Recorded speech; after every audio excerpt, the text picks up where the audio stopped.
कालू नाम का एक भालू गांव के बाहर वाले जंगल में रहता था। वह देखने में जितना काला कलूटा था, मन से उससे भी अधिक काला था। ऊपर से मीठी मीठी बातें करता था और मौका मिलते ही उन्हें चट कर देता। छोटे जानवर तो प्रायः चिकनी चुपड़ी बातों के जाल में फंस ही जाते थे। उसी जंगल में मोटू और छोटू नाम के दो खरगोश भी रहते थे। देखने में वे जितने छोटे थे, अक्ल में उतने ही अधिक बुद्धिमान। उन दोनों में दोस्ती भी खूब थी। दिन भर दोनों मिलकर उछल कूद मचाते और खेलते रहते। बातों ही बातों में कालू भालू का जिक्र आ गया।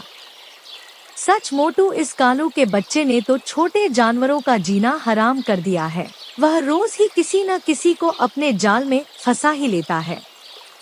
छोटू की बात सुनकर मोटू बोलने लगा, पर मेरी समझ में यह नहीं आता कि उसे जानते हुए भी हम उसकी बातों में क्यों आ जाते हैं।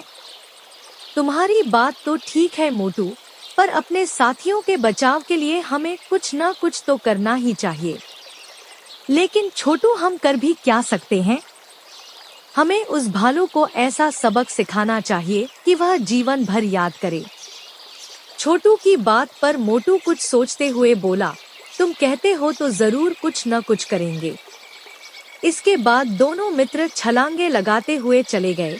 एक पेड़ के नीचे बैठे वे सुस्ता रहे थे। तभी कालू भालू की आवाज उनके कानों में पड़ी। उस समय छोटू ने सोचा कि यदि वे भागने की कोशिश करें तो शायद कालू भालू उन्हें दबोच ले। इसलिए वह बातें बनाते हुए बोला, अरे कालू दादा, आप यहाँ घूम रहे हो?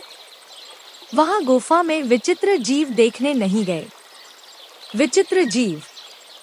कालू ने आश्चर्य से पूछा। और नहीं तो क्या, आज जंगल के कोने वाली गुफा में जाने कहां से एक विचित्र जीव आ गया है। उसका शरीर सांप जैसा लगता है, मुंह शेर जैसा और पूंछ लंगूर जैसी। सभी जानवर उसी को देखने गए हैं। अच्छा, तो मुझे भी वहां अवश्य जाना चाहिए, कालू भालू बोला। कालू भालू वास्तव में ही उनकी बातों में आ गया था। वह उन्हें फांसने की बात भूलकर गुफा में आए विचित्र जानवर को देखने के लिए मुड़ने लगा। तभी छोटू ने आवाज लगाई, कालू दादा, तुम्हें याद है न कि उस विचित्र जानवर का मुंह शेर जैसा है? उसका मुंह देखकर डर मत जाना।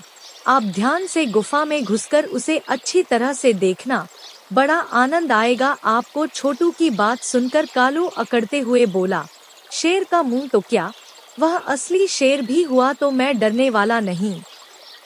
इतना कहकर कालू भालू विचित्र जानवर को देखने की उत्सुकता में गुफा की ओर चल पड़ा। उसी समय मोटू और छोटू खरगोश भी दौड़ते हुए दूसरे रास्ते से गुफा के पास पहुंचकर छिप गए।